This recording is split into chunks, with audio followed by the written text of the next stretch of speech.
Xi Jinping menjadi pemimpin tertinggi Tiongkok belum ada 10 tahun, namun gerakannya, manuvernya, strateginya membuat Tiongkok bukan hanya ekonominya tumbuh, tapi Tiongkok menjadi kekuatan dunia yang menakutkan. Bahkan membuat Amerika berpikir ulang untuk dogfight dengan Tiongkok.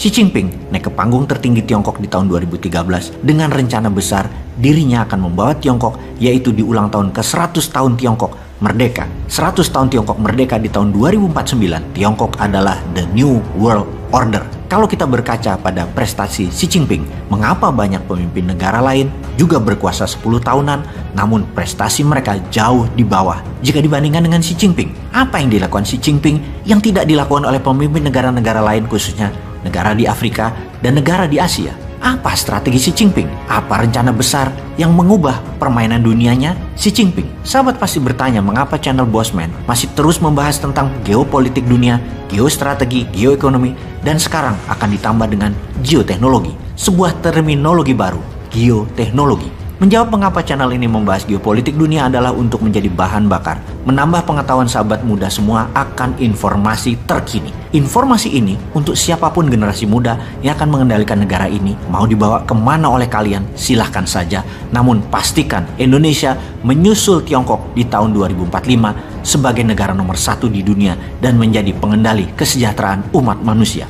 Banyak pelajaran terus dibagi, seperti pelajaran memimpin dunia misalnya, ala Donald Trump, yang walaupun terlihat asshole, namun bagi Amerika sesungguhnya dia patriotik nasionalis sejati. Begitu juga pemimpin dunia yang melawan hegemoni Amerika dan sekutunya seperti Erdogan, Putin, Xi Jinping, dengan ciri kepemimpinan yang otoriter, keras, dan berani bermain aktif di dunia sebagai global player. Inilah yang akan kita ajarkan kepada generasi milenial dan generasi zilenial yang saat ini masih dikerjain oleh generasi di atasnya, terutama di bidang politik, yang seakan Indonesia ini hanya menjadi milik orang tua-tua di panggung politik, seakan mereka tidak tergantikan dan maha benar, dan anak muda hanya boleh memilih yang ada di panggung etalase desain dari mereka, tidak boleh ada yang lain. Channel ini akan membawa sisi lain dari informasi terkini tentang dunia agar menjadi ilmu bagi sahabat muda memimpin bangsa ini ke depan. Kita mulai dengan sejarah Xi Jinping, diawali dengan memahami dua orang besar pemimpin Tiongkok sebelum Xi Jinping dan bagaimana Xi Jinping rise to power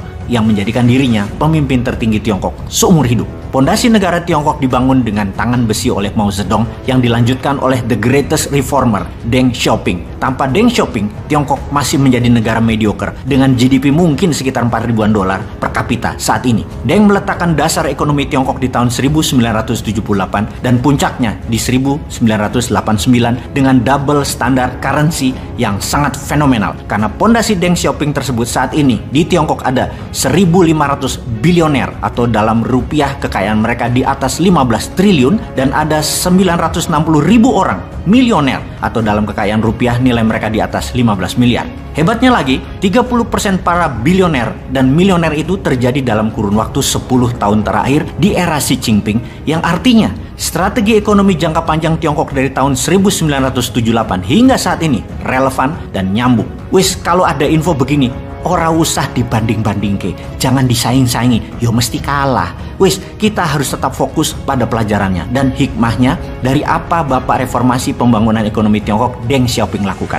Pertama adalah diplomasi luar negeri Deng lakukan ke Amerika. Bagaimana Deng meyakinkan Amerika bahwa Tiongkok adalah bangsa pekerja keras dan segala peraturan perusahaan Amerika dan Eropa yang membutuhkan tenaga kerja murah dan rajin, pindahkan pabriknya ke Tiongkok. Bahan baku masuk ke Tiongkok 0% pajaknya dan kemudahan pajak lainnya. Pokoknya bikin rakyat Tiongkok ada lapangan kerja. Kunci penting pembangunan Tiongkok di tahun 1978 karena bekerja adalah proses pembiasaan, membuat tenaga kerja Tiongkok jadi terampil, jadi biasa. Lalu setelah terjadi pembiasaan, Tiongkok mulai membangun ekonomi, namun hanya di kawasan ekonomi khusus atau KEK di 4 wilayah di Tiongkok. Salah satunya adalah Shenzhen, di mana pemimpin tertingginya waktu itu adalah ayah kandung Xi Jinping, yaitu Xi Zhongsun. Ayahnya menjabat sebagai Kepala Departemen Propaganda Partai Komunis dan kemudian menjadi Wakil Ketua Kongres Rakyat Nasional atau DPR-nya Tiongkok sebelum menjadi Ketua KEK di Shenzhen, yang sangat sukses meningkatkan ekonomi di KEK naik 10 kali lipat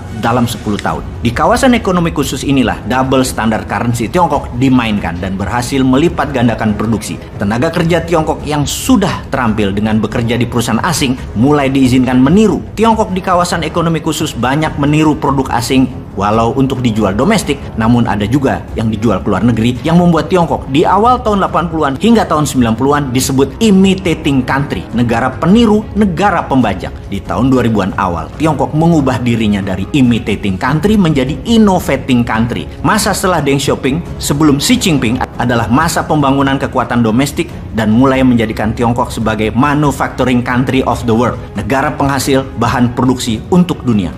Kemudian Xi Jinping naik ke tampuk pemerintahan, di mana sebelumnya sejak tahun 2003 kesadaran internasional Tiongkok muncul dengan menyadari sebuah lokasi sangat strategis bernama Selat Malaka. Presiden Tiongkok tahun 2003 kala itu adalah Hu Jintao menyebut dengan istilah Malaka Dilema.